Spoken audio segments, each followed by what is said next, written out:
Welcome to the Rental Handyman channel. Today we received a phone call from a tenant that they heard a house shaking boom and they thought a water line exploded. Well, they were right. Quick investigation found that water was spraying out from a hole in the kitchen supply line.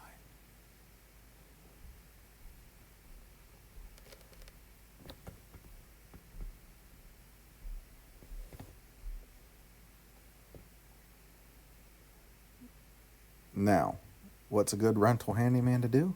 Of course, break out the PEX, shark bites, and spray foam. A few quick cuts, a little impromptu filler insulation, and the tenant is back in business.